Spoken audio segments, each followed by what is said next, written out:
क्या Madhya Pradesh high court की Indore bench का एक आदेश झाबुआ के बीजेपी जिलाध्यक्ष लक्ष्मण सिंह नायक के लिए राहत है या आफत?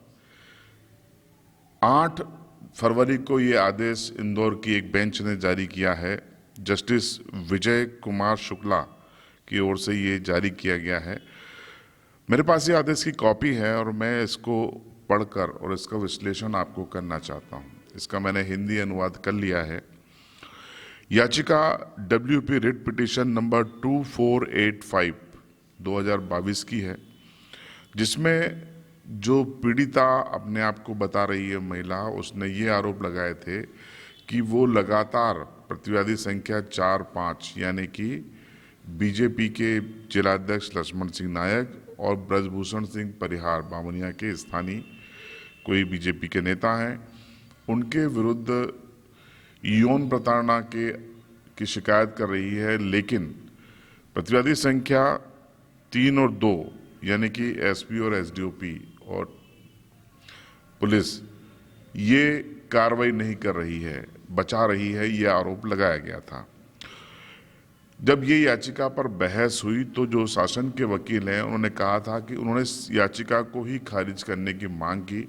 उन्होंने ये कहा कि विधि के अनुसार जो याचिका करता है उनको CRPC की धारा 156 के तहत झाबुआ की स्थानीय अदालत में जाना चाहिए था, वहाँ पर ये फरियाद लगानी चाहिए थी या ट्रायल कोर्ट पर ये शिकायत करनी चाहिए थी, जैसा कि विधि के अनुसार होना चाहिए। ऐसा न करते वो सीधे ही हाई कोर्ट आ गए और यहाँ उन्होंने ये याचिका लगाकर कार्रवाई की मांग की। इसलिए सरकारी जो वकील हैं उन्होंने इस याचिका का विरोध किया। आपको बता दें कि एक प्रक्रिया होती है, जैसे कि मान लीजिए आपको जमानत चाहिए तो आप पहले लोकल कोर्ट में जाएंगे, डिस्ट्रिक्ट कोर्ट में जाएंगे, वहाँ खारिज हो गए तो हाई कोर्ट जाएंगे, वहाँ खारिज हो गए तो सुप्रीम कोर्ट जाएंगे। यानी कि एक प्रक्रिया से गुजरने के बाद ही आप जा सकते हैं, न कि सीधे आपको सुना जाए इसकी संभावनाएं कम होती हैं, लगभग न के बराबर होती है।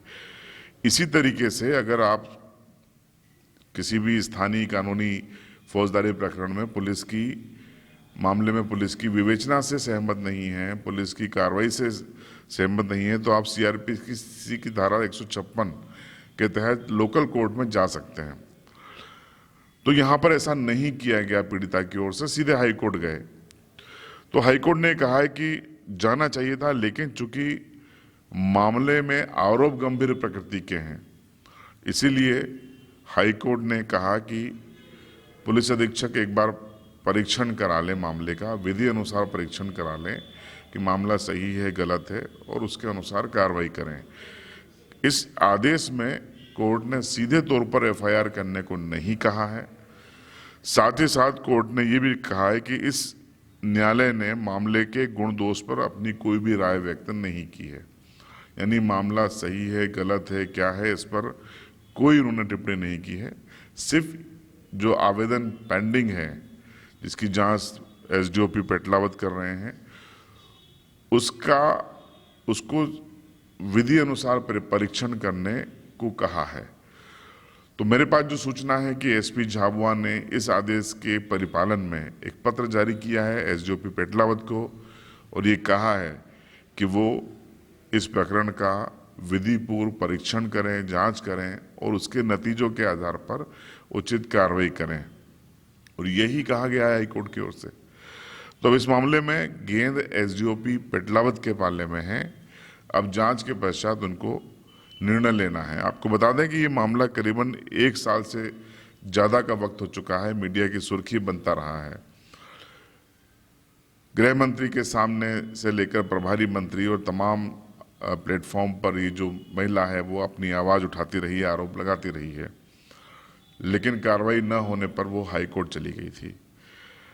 हम ये कह सकते हैं कि एक आंशिक राहत इस पीड़िता को मिली है कि मामला अब हाई कोर्ट के संज्ञान में आने के बाद अब जो जांच पेंडिंग थी करीब 1 साल से, शायद उसको गति मिल जाए, शायद इसकी शिकायत किसी नतीजे पर पहुंच जाए।